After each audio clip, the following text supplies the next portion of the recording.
जैसा कि city mail news ने अनुमान जताया था, ठीक उसी प्रकार से हरियाणा के परिणाम सामने आए हैं। हमने पहले ही ये अनुमान जता दिया था कि प्रदेश में कांग्रेस और बीजेपी 50-50 रहेंगे। ठीक इसी अनुमान के आधार पर कांग्रेस ने बीजेपी को तगड़ा झटका देते हुए राज्य की 5 सीटों पर दमदार तरीके से जीत हासिल की है। इससे बीजेपी के होश फाख्ता हैं और वो इन 5 परिणामों से हैरत में है।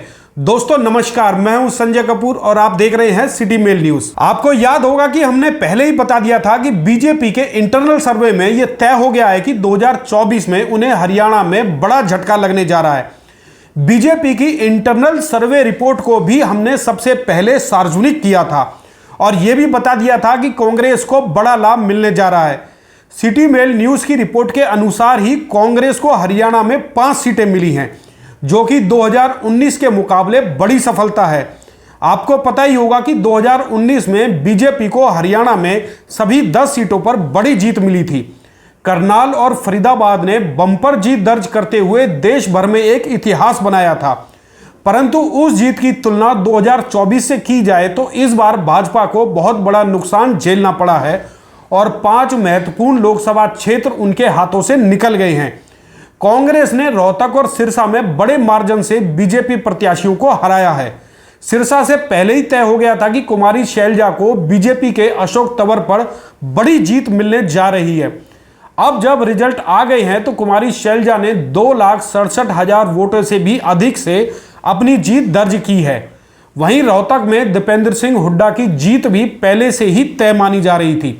दीपेंद्र 3,20,000 वोटों के अंतर से अरविंद शर्मा से जीते हैं, जो कि हरियाणा में सबसे बड़ी जीत है। वहीं पूर्व सीएम भूपेंद्र सिंह हुड्डा ने सोनीपत से सतपाल ब्रह्मचारी को उतारकर तुरुप का पत्ता खेला था, जो कि स्टिक साबित हुआ और वहां बीजेपी के मोहनलाल बड़ौली को हराकर हुड्डा ने अपने गढ़ को बचा लिया। हिसार में भी बीजेपी को बड़ा झटका लगा है। शायद इसका अनुमान बीजेपी की कोर कमेटी को भी नहीं था। वो इस सीट को जीता हुआ मानकर चल रहे थे। बीजेपी प्रत्याशी और हरियाणा के कैबिनेट मंत्री रंजीत सिंह चौटाला को कांग्रेस के जेपी ने करीब 47,000 वोटों के अंतर से हराकर यह सीट सुरक्षित बचा ली। हालांकि कहा जा रहा था कि जेपी हिसार से कमजोर उम्मीदवार हैं, लेकिन उन्होंने इन सभी तथ्यों को झुठलाते हुए हिसार में कांग्रेस का झंडा फहरा दिया है। अब वहीं 5वीं बड़ी सीट कांग्रेस के हाथ में अंबाला से आई है, जहां से कांग्रेस के वरुण मुलाना ने अपनी कड़ी मेहनत के दम पर बीजेपी की बंतो कटारिया को करीब 45,000 के वोटों से हरा दिया है।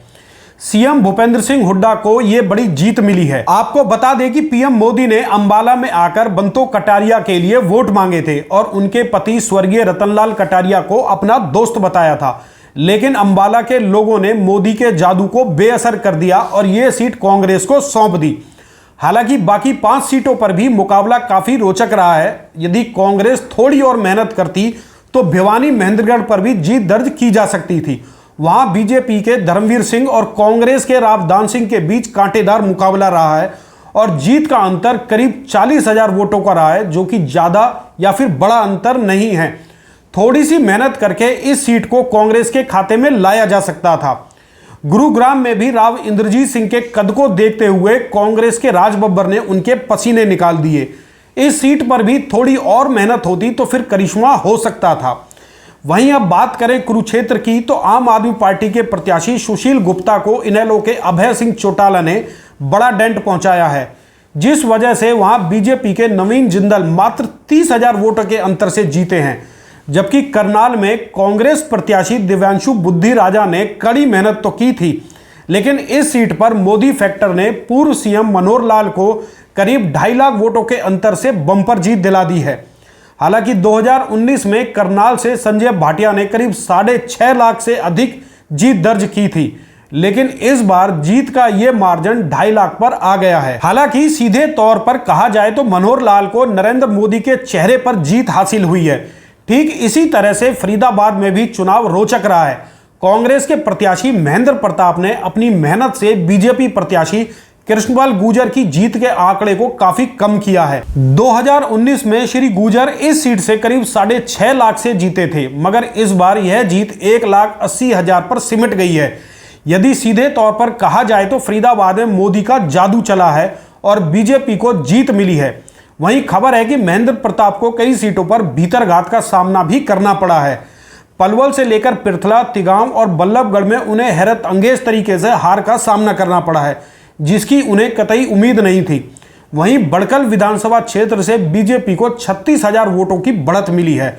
इस सीट पर शिक्षा मंत्री सीमा तरका की मेहनत से श्री गुर्जर के वोट बैंक को लाभ मिलता हुआ देखा गया है। फिलहाल तमाम जीते हुए प्रत्याशी और उनके समर्थक जश्न मना रहे हैं और जो प्रत्याशी हार गए हैं उनके समर्थकों में घोर निराशा देखी जा रही है। अब फिलहाल सभी की नजरें दिल्ली की सत्ता पर टिकी हुई हैं, जहां एनडीए और यूपीए में सत्ता संघर्ष चरम सीमा पर पहुंच गया है। अब देखना यह है कि आने वाले दिनों में दिल्ली में किसकी सरकार बनती है।